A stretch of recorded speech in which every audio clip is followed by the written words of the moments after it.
Musique, sport, info, culture, société, économie, éducation. Radio Sénégal International, 92.5. C'est la radio de tout le Sénégal. tout le monde se retrouve.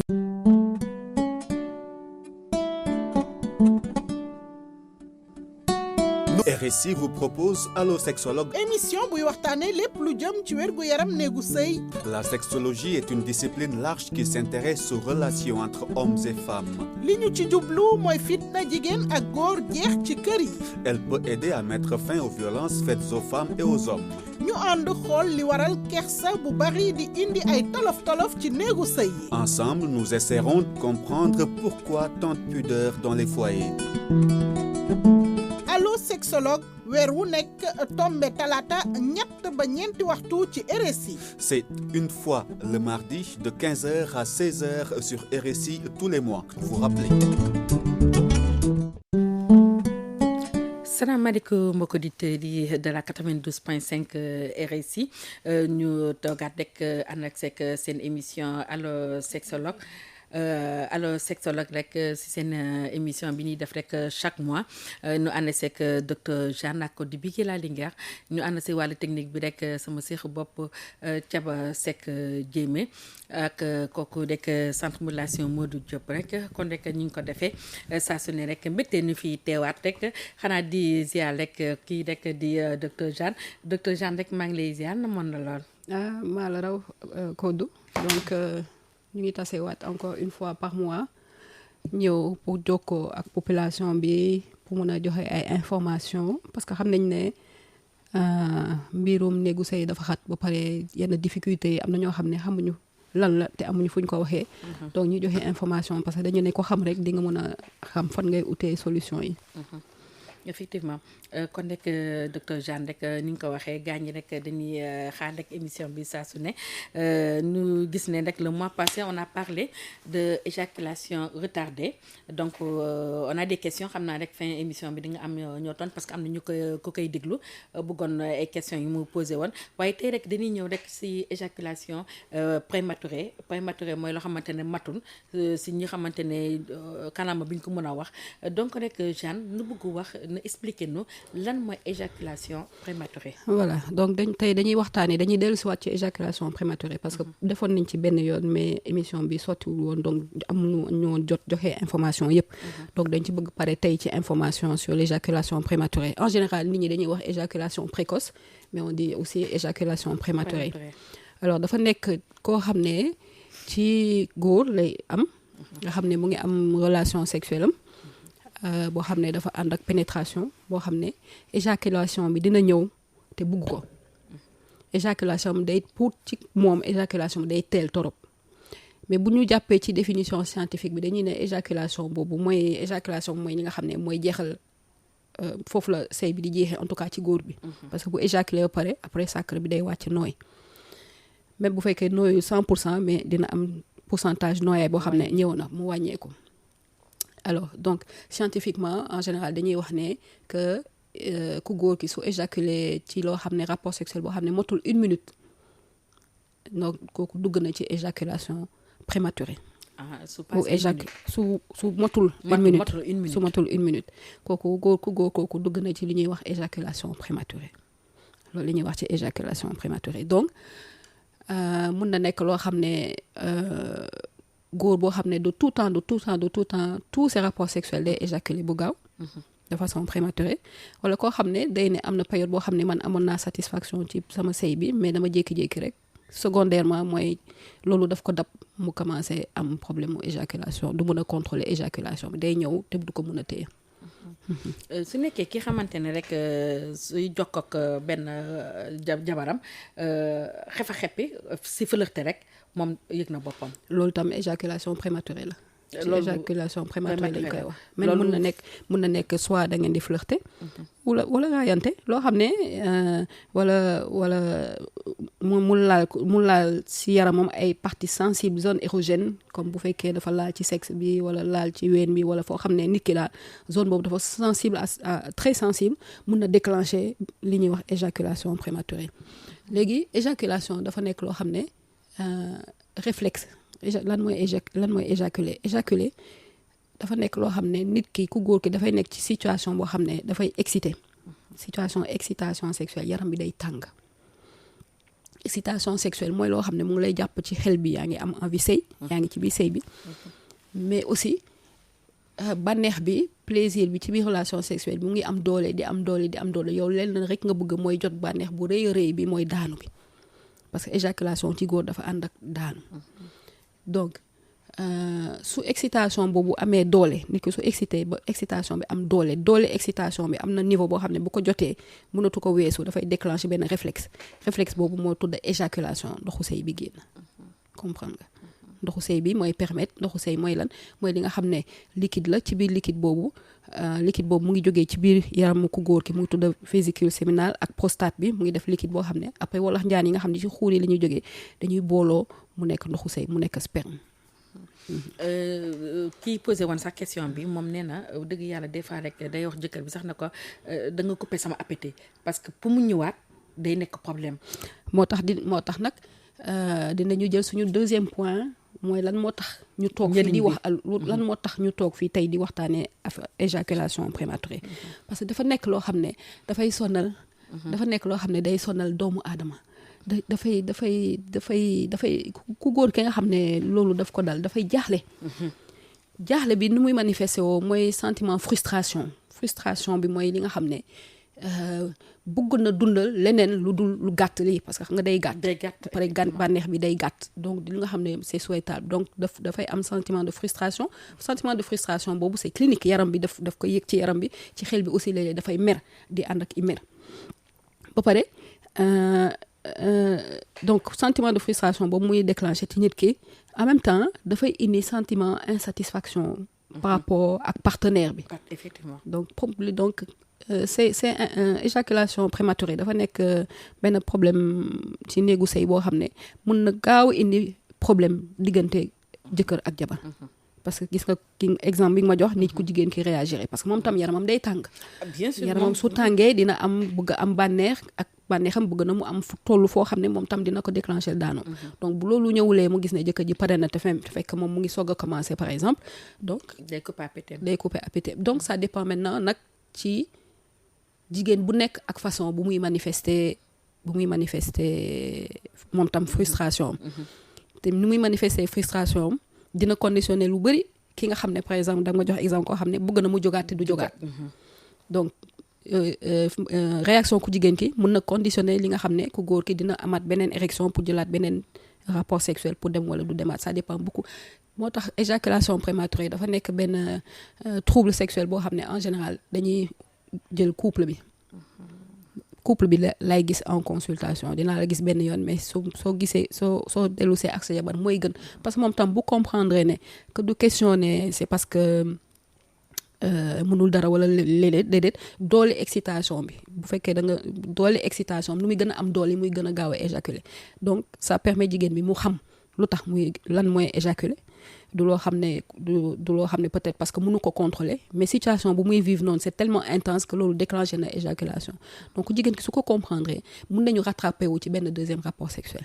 dina mun a am comportement boo xam ne dina gën a cool ak jëkkër ji gën a sensible ci situation jëkkër ji plutôt que di réagir parce que moom tam dafa frustré di ci mer wala yooyu parce que loolu day gêner bu baax góor voilà mais docteur donc Jeanne, c'est pour ça que c'est important ñu waxtaanee li nga xam ne mooy éjaculation prématurée parce que bu boobaa nag après nag bu couple bi amee problème seen problème bi dootul nekk problème sexuel problème couple lay nekk problème communication dina am koo xam ne dina ci wax loo xam ne ku góor ki doot ko fàtte bu faw ñu commencé di soreyaatoo couple bi am problème bu boobaa nag doo faj problème éjaculation bi il faut nga defaat communication bi jàll ci couple ba pare soog a ñëwaat ci problème éjaculation bi balaa muy jël kii donc docteur Jeanne est-ce que tamit su nekkee da ngay jokkoo ak sa jabar ba xamante ne yaa ngi waaj a yëg comme ni ñu ko waxee prématuré mun na arrêter rapport bi ba mu yàgg tuuti na reprendre ko pour bañ a gaaw a daanu.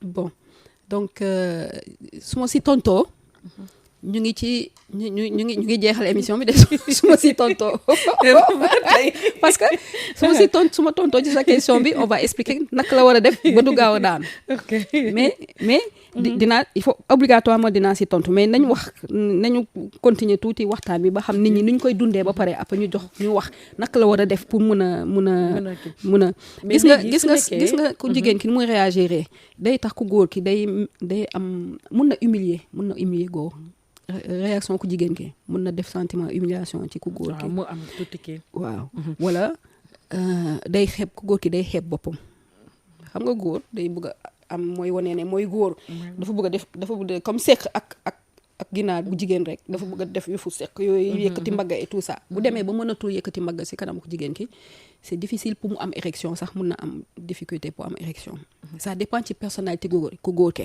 am na góor yoo xam ne kii yu ñu de c'est des bul faale ñoom bu ñu amee loolu daal di ne écoute dama sonnoon wala yooyu kooku dina mën a amaat benn deuxième érection nga gis ne deuxième boobu mooy gën a yàgg que premier bi donc ñooñu dañuy rattrapé wu mais ki nga xam ne foog dafa am personnalité boo xam ne dafa bëri kersa comme su éjaculé mu ngi naan waa sama partenaire bi lan lay xalaat est-ce que du xalaat ni man du ma góor parce que daanu dafa société bi li muy wax yépp autour de éjaculation daanu tuur ndox je crois non daanu li muy wax autour de ça que góor nii lay mën a mel buy sëy góor day mën a yàgg nii góor day mën a def nii si se retrouve ku góor ki bu gisul ne loolu mu ngi koy loolu mooy def góor te loolu mënu ko dafay am sentiment infériorité te loolu mën na conditionner communication bu muy am c'est-à-dire statut bu muy am devant partenaire bi wala devant jabar ji day modifier complètement tu vois alors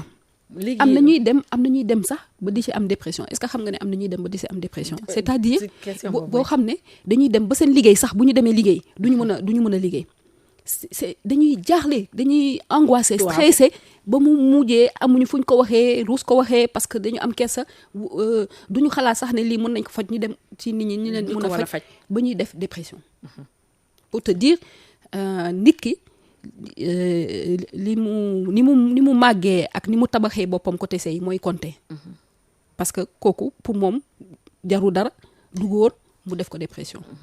su nekkee ñi xamante ne rek Jeanne nekkuñu fi suñu ñëwee parce que am na ko wax moom su ñëwee day nam ma jabal bi de trop mais su jabal bi commencé def ay affaire am comme ni mu jigéen ñi rek di jéem a jaay mokk pocc ak yooyu dund doy na bonam xel balaa jabal bi di pare moom pare na.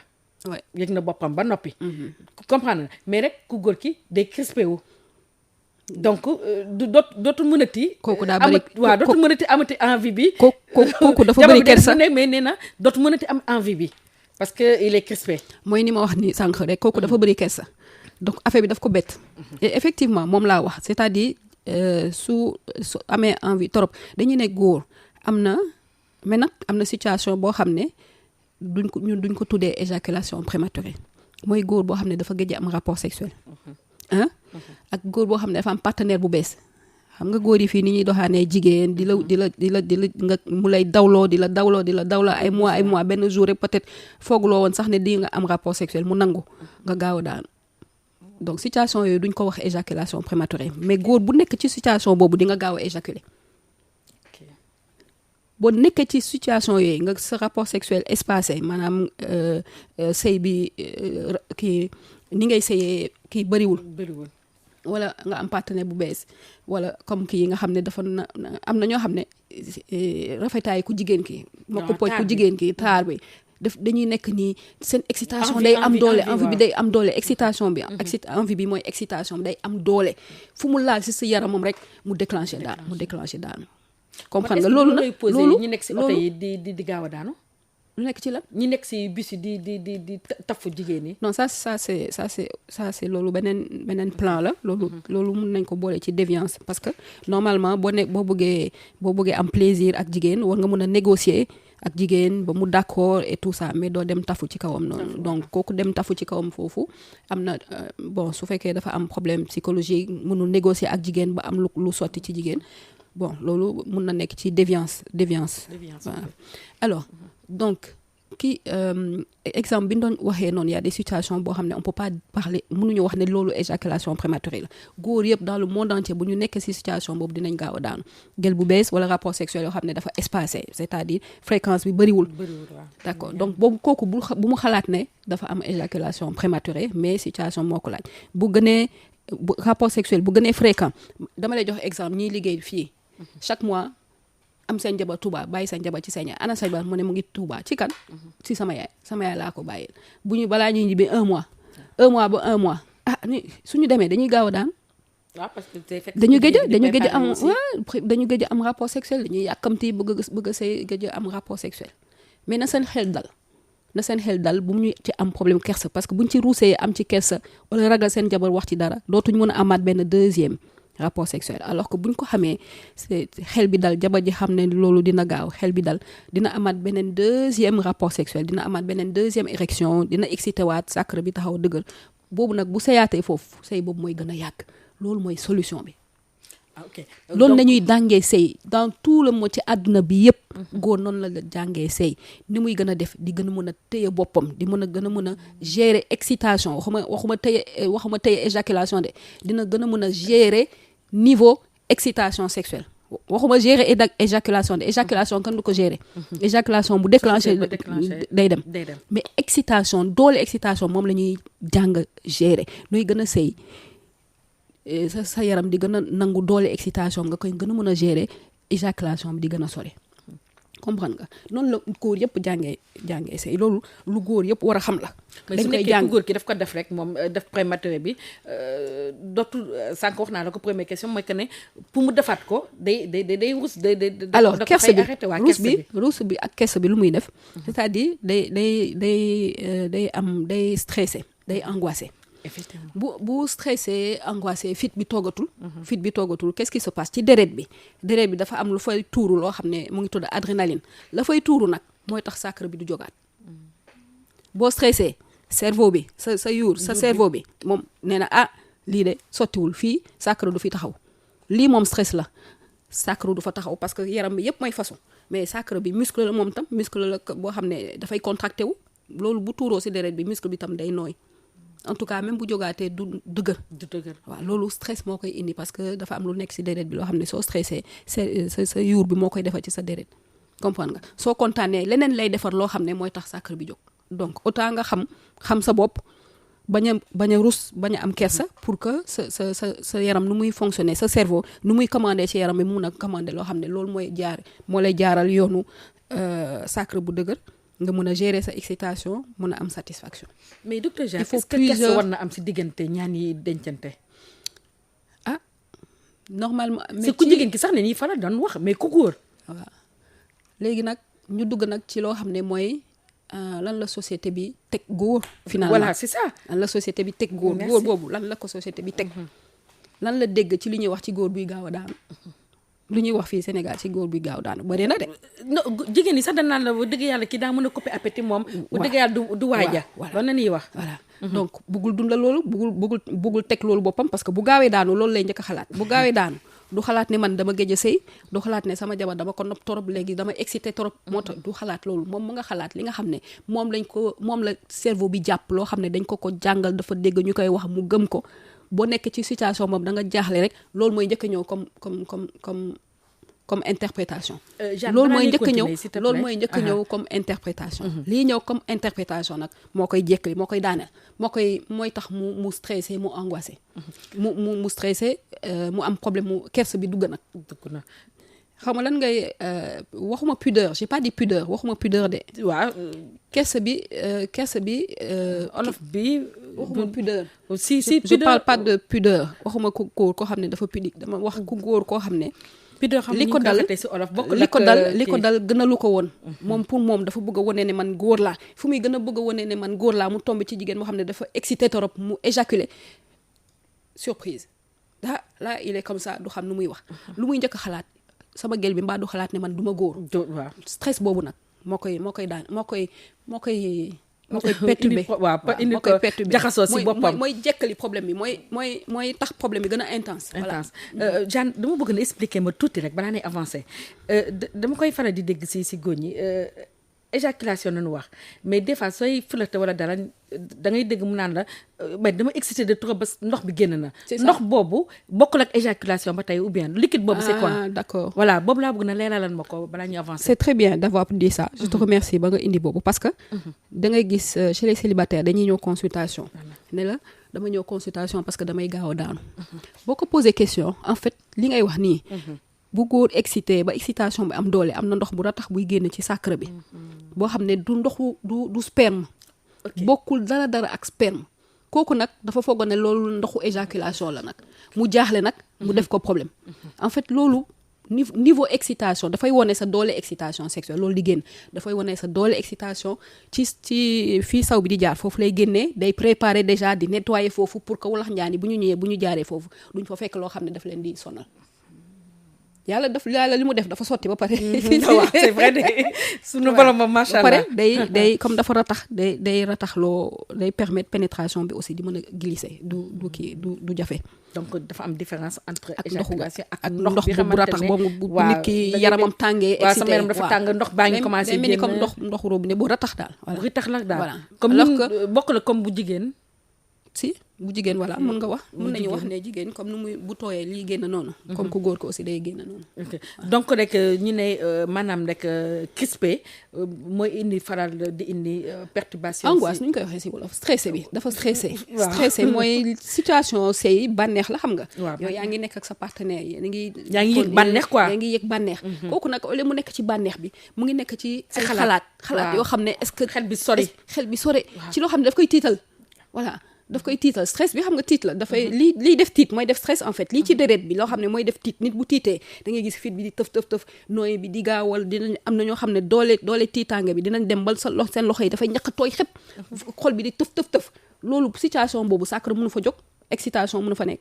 kooku sacre bi mës a jóg ci situation boobu loolu ay niveau stress la ay niveau tiitaange mooy angoisse mais Jeanne ça arrive souvent rek jeunes yi nga xamante ne waxtaan na ak ñoom suñ leen di soog a may jabar xam nga fii Sénégal suñu culture mooy que bàjjene dañuy toog ku nekk naan ñu ngi xaar donc kooku nee na guddi gi Denmark ay copains sax dañ koy jox gerte na ko booy lekkal gerte kemb bi pour nga gën a nekk en forme quoi mais nee na su tiimee ni nga wax stress bi da koy jàpp ba du mën dara si kii bi léegi suñ ko si tegee stress kii bi day dem ba dañ naan est-ce que kii ñu déggandu sox ñu góor la ok ne c'est pas ça stress bee ko jàpp ba du mën a dem ni ñuy wax xale yu bëri loolu la am na ñoo xam ne dañu ne xala voilà dañuy takk xala effectivement en fait stress boobu la mais du ko xam ne dañ ko takk xala stress boobu la gis naa benn exemple koo xam ne moom loolu moo ko dal stress boobu moo ko dal mais dafa tomb ci jigéen boo xam ne mayu ko jàmm boobu kooku bàyyi ko Dakar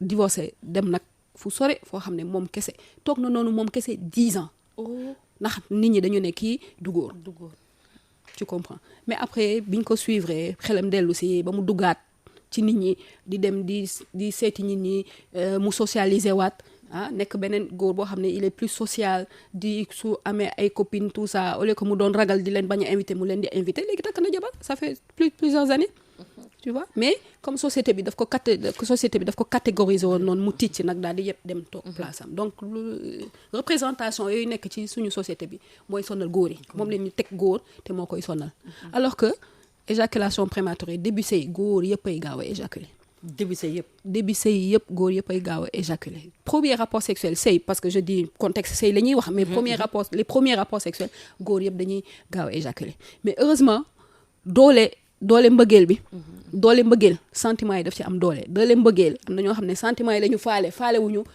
teel a daanu bi doole sentiment yi moo leen permettre que ku góor ki def na ay apprentissage am di jàng ba mun a doser excitation am pour mun a sëy bi gën a mun a yàgg dinañ mën a def ci benn yoon def ñaari yoon ba ñu am ci satisfaction en tout cas am na loo xam ne mooy indi satisfaction doole mbëggeel bu ci nekkee ak doole sentiment boobu dafay permettre couple bi ñu jàng sëy dañ koy jàng yàlla mayul nit góor mu mun a def rapport sexuel boo xam ne day yàgg d'emblée intérêt bi nga xam ne moo tax ñuy waxtaan c'est kii bi sur l'éjaculation prématurée lan moo tax ñuy waxtaan affaire éjaculation prématurée parce que góor il faut mu jàng bañ a gaaw daanu su bëggee jabaram am satisfaction ci rapport sexuel bi ci kaw jabar di excité na parce que jabar bu excité wul munoo tax mu daanu munoo tax mu yëg plaisir mais góor day jàng bañ a gaaw daanu apprentissage la dañ koy jàng loolu moo tax intérêt bi il faut ñu xam ko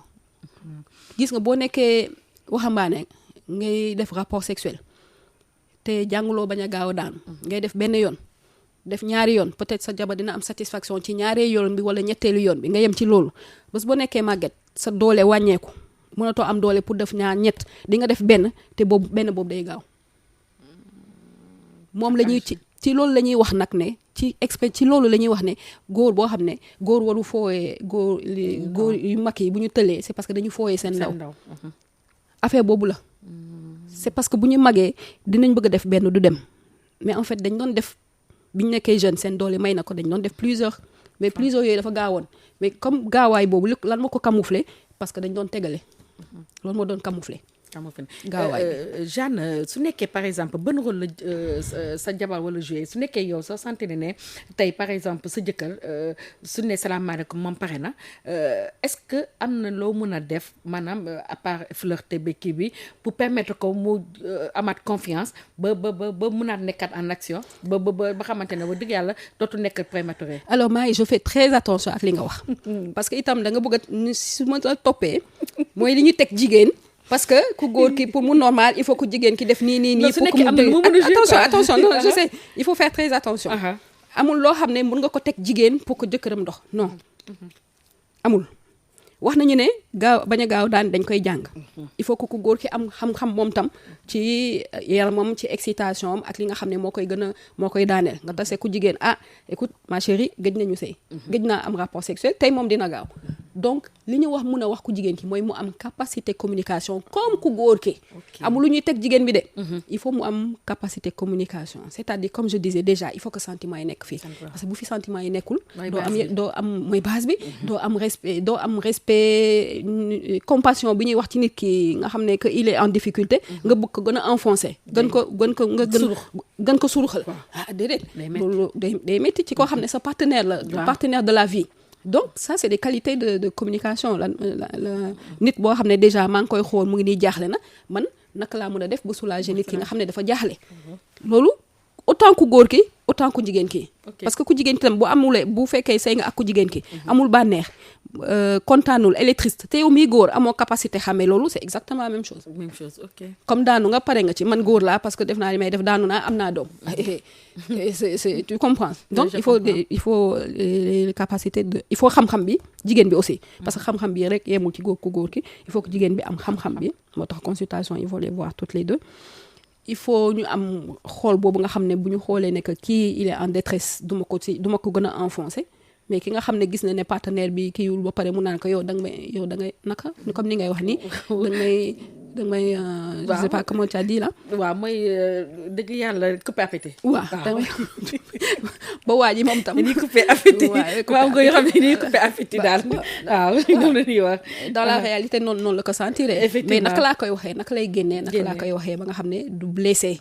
du blessé ça c'est des compétences de communication. loolu ay rek il faut ñu jàng ko.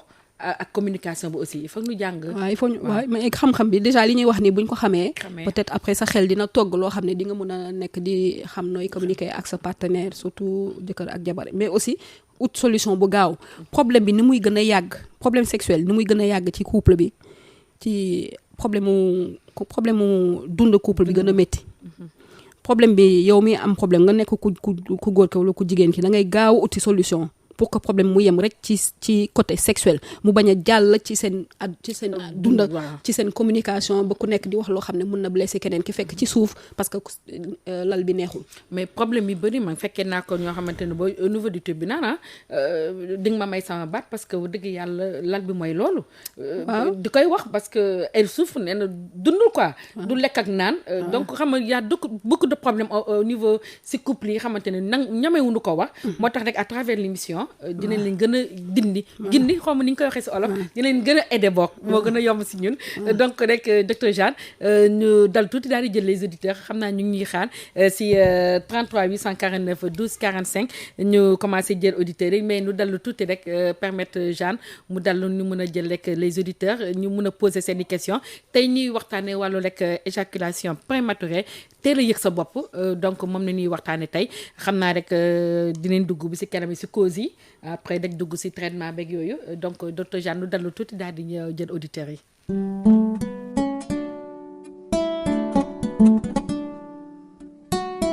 RSI vous propose Allo Sexologue. émission buy waxtaane lépp lu jëm ci wérgu yaram néegu sëy. La sexologie est une discipline large qui s'intéresse aux relations entre hommes et femmes. li ñu ci jublu mooy fitna jigéen ak góor jeex ci kër yi.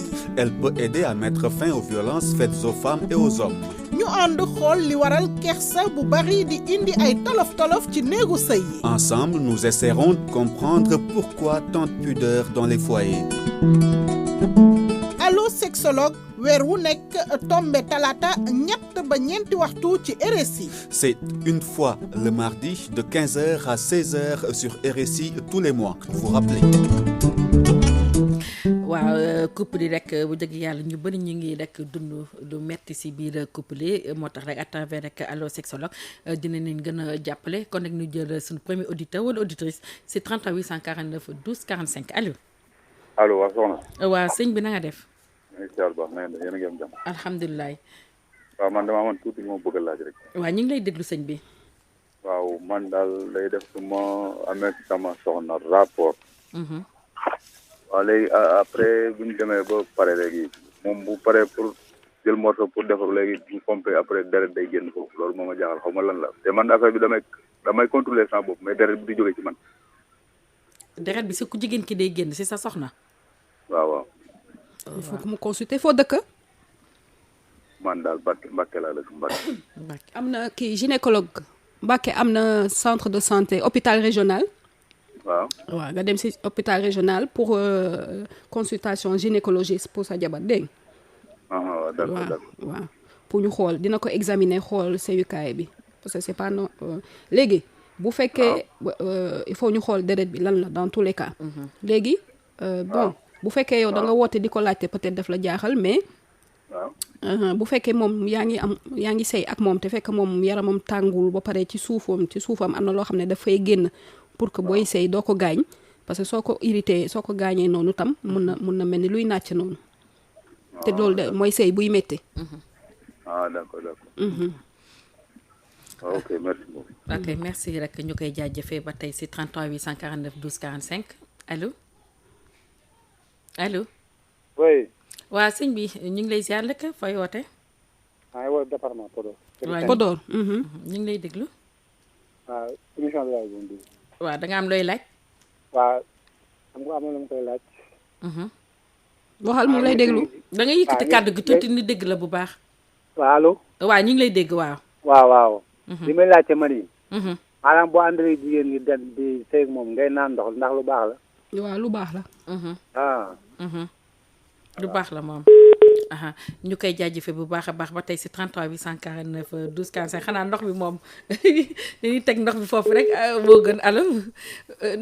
fa tàng waaw période tàngaay bi surtout allo. allo asalaamaaleykum. maaleykum salaam. waaw na ngeen def soxna si. ñu ngi fii sëñ bi fay woote. maa ngi woote Yaakaar. waaw ñu ngi lay dégg da nga am lay laaj. waaw au fait dafa am lu ma constaté ci sama soxna.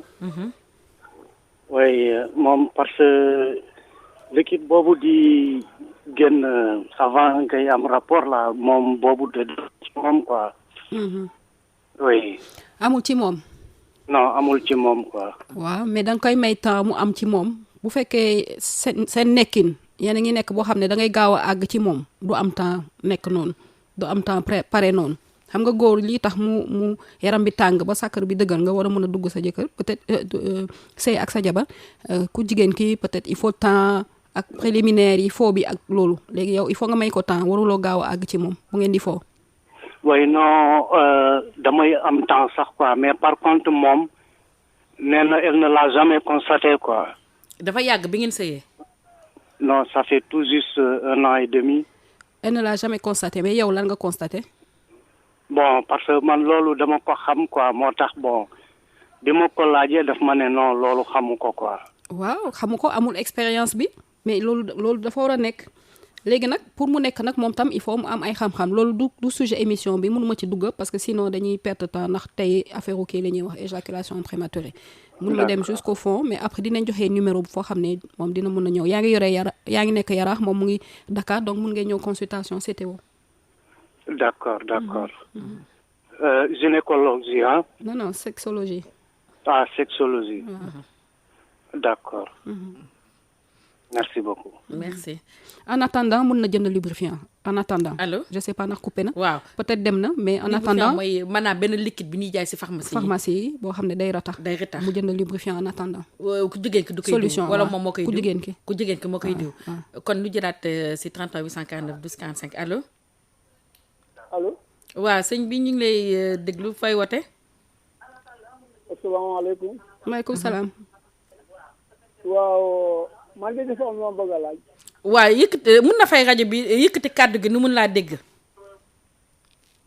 waaw man dafa am loo bëgg a laaj. waaw ñu ngi lay déggu sëñ bi dama nekk sama soxna. maanaam muy mer guddi ak bëccëg. muy mer. muy mer yoo xam ne man duma xam lan la. waaw. mu affaire bi daal waxtaan na ak moom lu yàgg daal waaye daal moom mer rek la dëkk de. foo dëkk. damay. waaw dama koy leb. non waxal région bi Dakar. département Mbour. Mbour ok. waaw Mbour sorewul Dakar.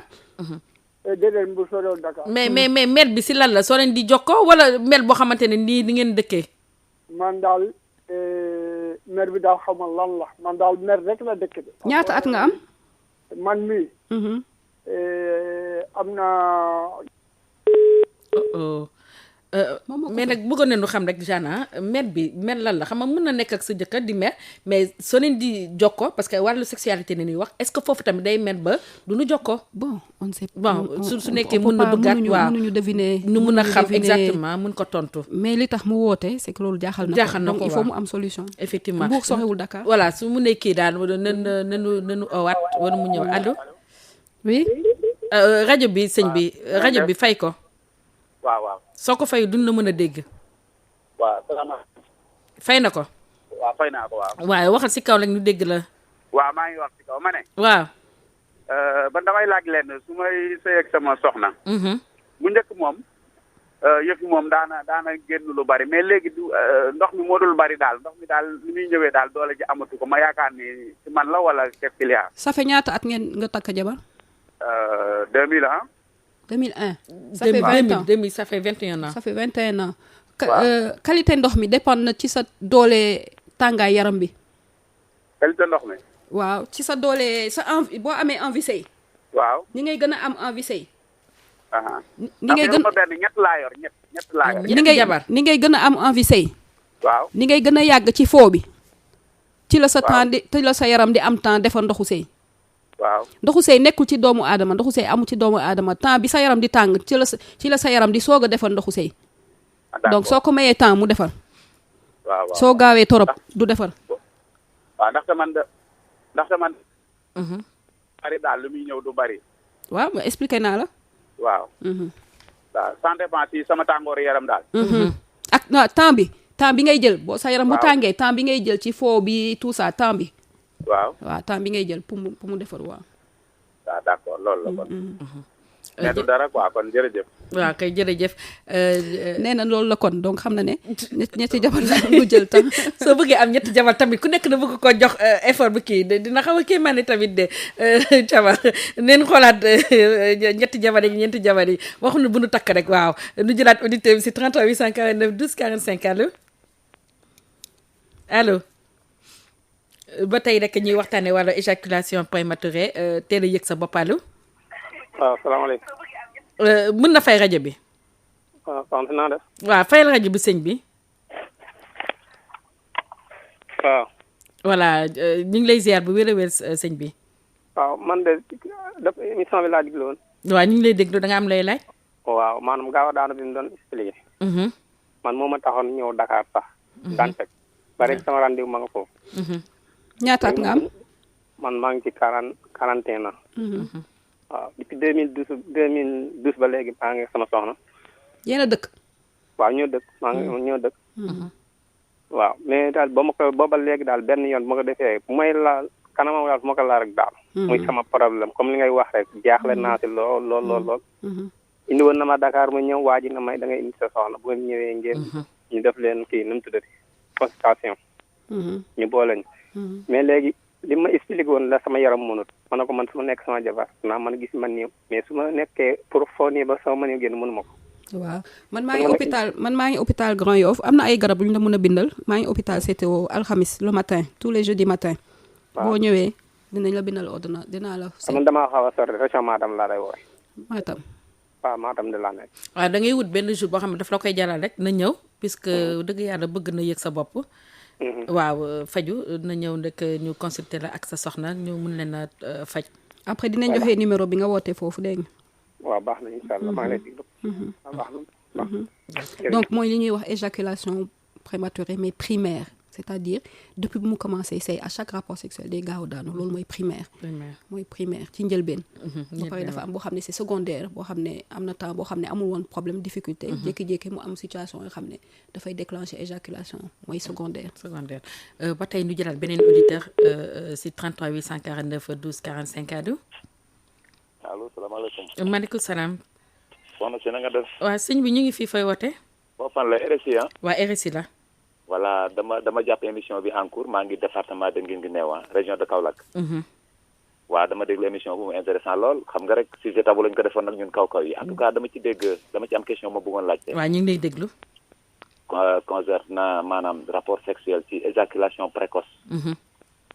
waaw sama deuxième femme la moom daal bu may pénétrer rek moom dafay gaaw kii trop moom tamit day gaaw a yëg boppam ma doon laaj loolu moom nu mu demee.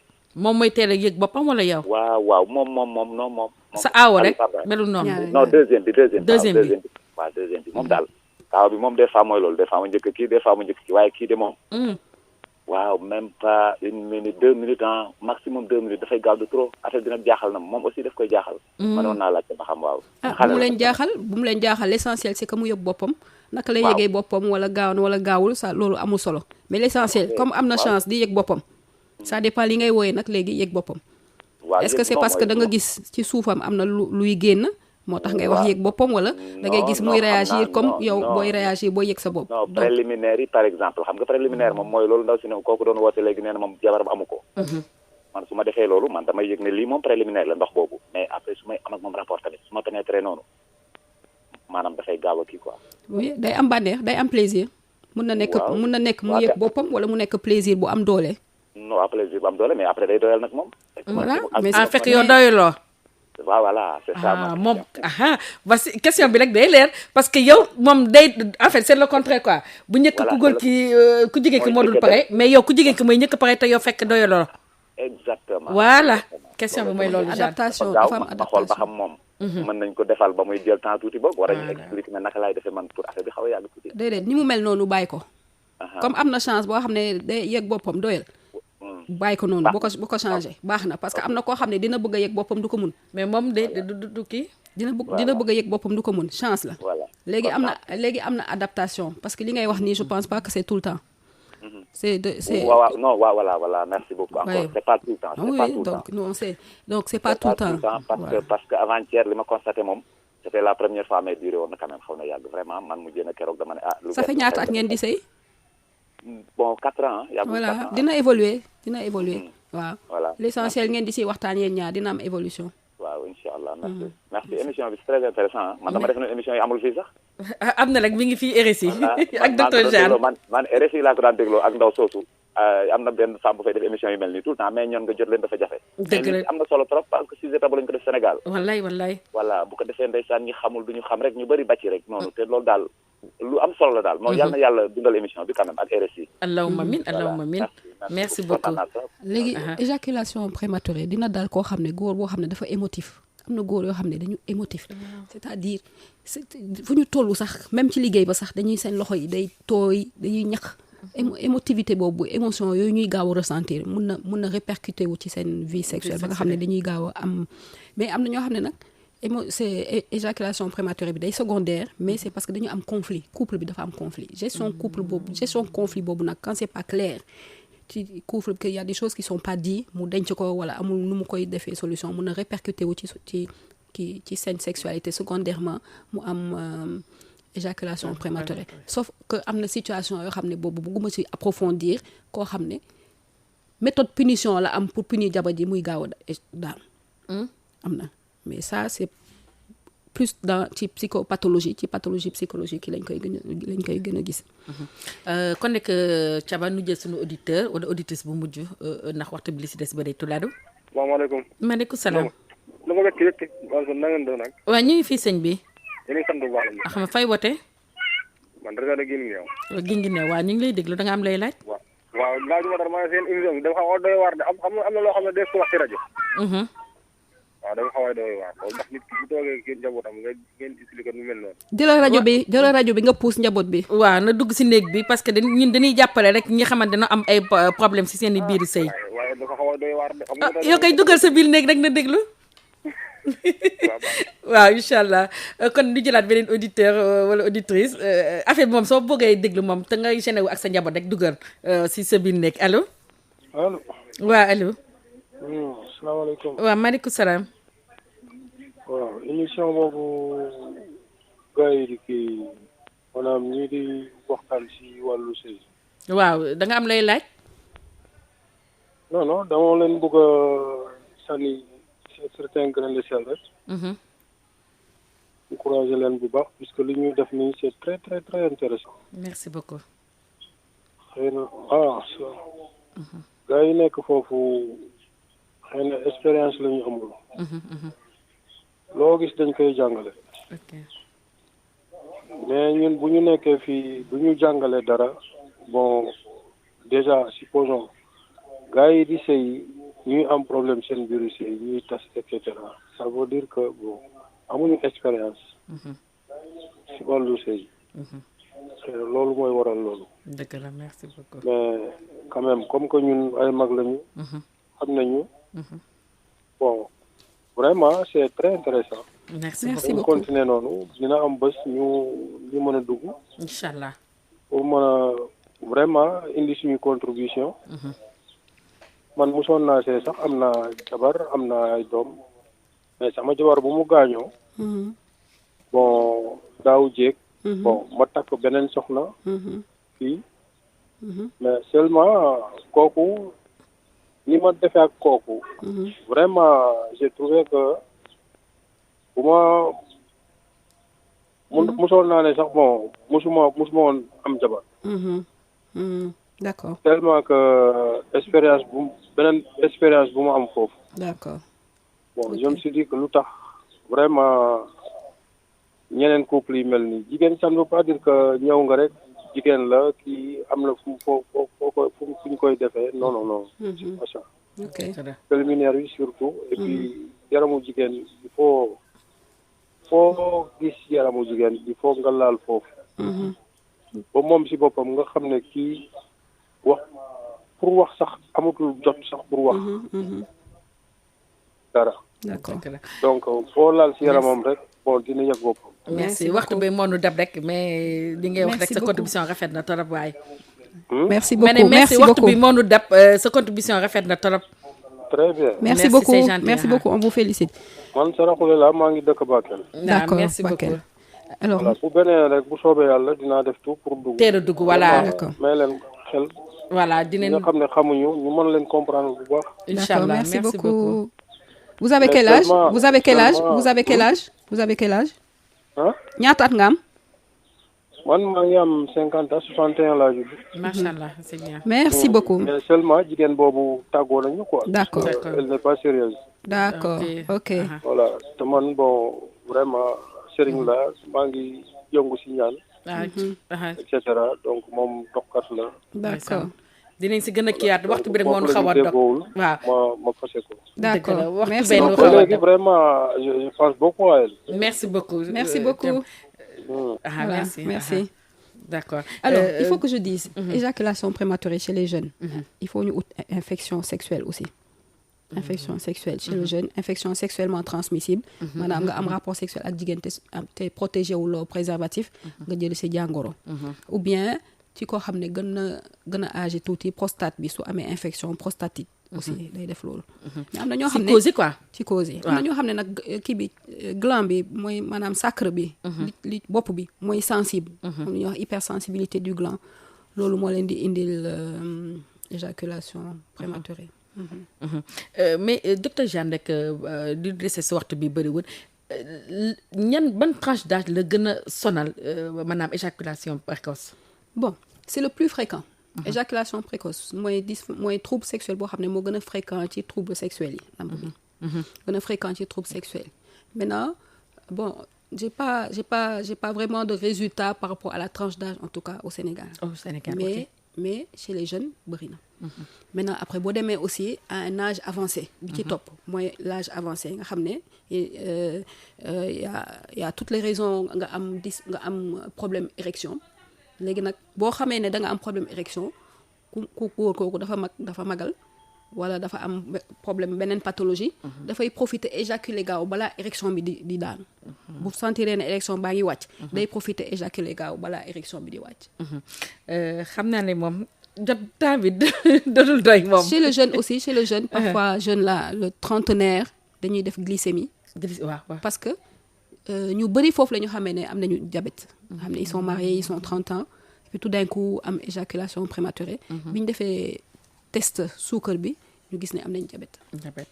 donc rek vite fait rek traitement yi est-ce que mën nañ ko traiter.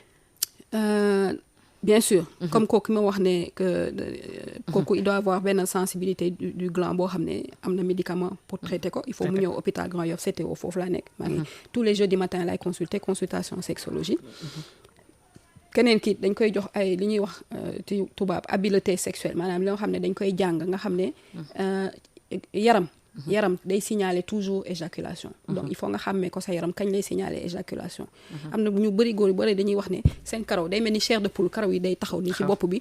wala boo yegee nooy bi commencé di accélérer. bu boobaa au lieu que ngay def mouvement de va-et-vient da ngay stop. parce que boo dépassé phase boobu rek day déclencher éjaculation.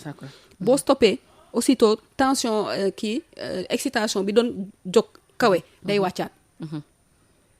comprendre nga daal di def di stop di dem di stop di taxaw di def noonu ngay noonu mais am na ñoo xam ne da nga leen di laaj est-ce que booy sëy di nga taxaw boo commencé pénétration est-ce que booy def mouvement yi di nga taxaw mun na la déedéet sama jabar lu tax may taxaw mais boo taxawul boo defee quelques mouvements rek da ngay éjaculer donc il faut nga taxaw pour que excitation bi bañ a gaaw a am doole. kii xamante nag moom fan yii tàkkatoo waxtu bi dab na carrément Jeanne il a insisté mooy que ne moom nee na retardé na waxoon mais moom nee na si def rapport ak jabaram jabar bi doolul faywul day dem des fois da koy wax ay mots nakan est-ce que yaa ngi yëg sa bopp yaa ngi kii mais jabar bi dana yàcc ni yasal ni koddu rek léegi moom day imaginer si biir xeram rek affaire lu garaaw ba daanu.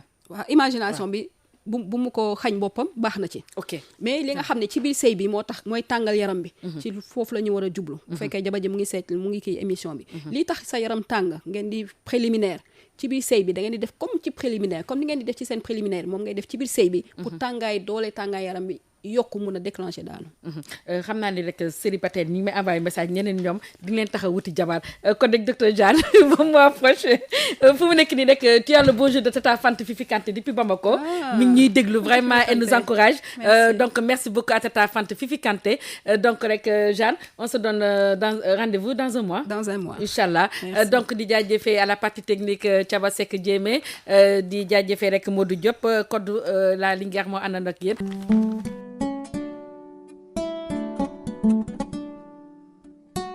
RSI vous propose Allo Sexologue. émission buy waxtaane lépp lu jëm ci wérgu yaram néegu sëy. La sexologie est une discipline large qui s'intéresse aux relations entre hommes et femmes. li ñu ci jublu mooy fitna jigéen ak góor jeex ci kër yi. Elle peut aider à mettre fin aux violences faites aux femmes et aux hommes. ñu ànd xool li waral kersa bu bari di indi ay tolof-tolof ci néegu sëy yi. Ensemble, nous essaierons de comprendre pourquoi tant de pudeur dans les foyers.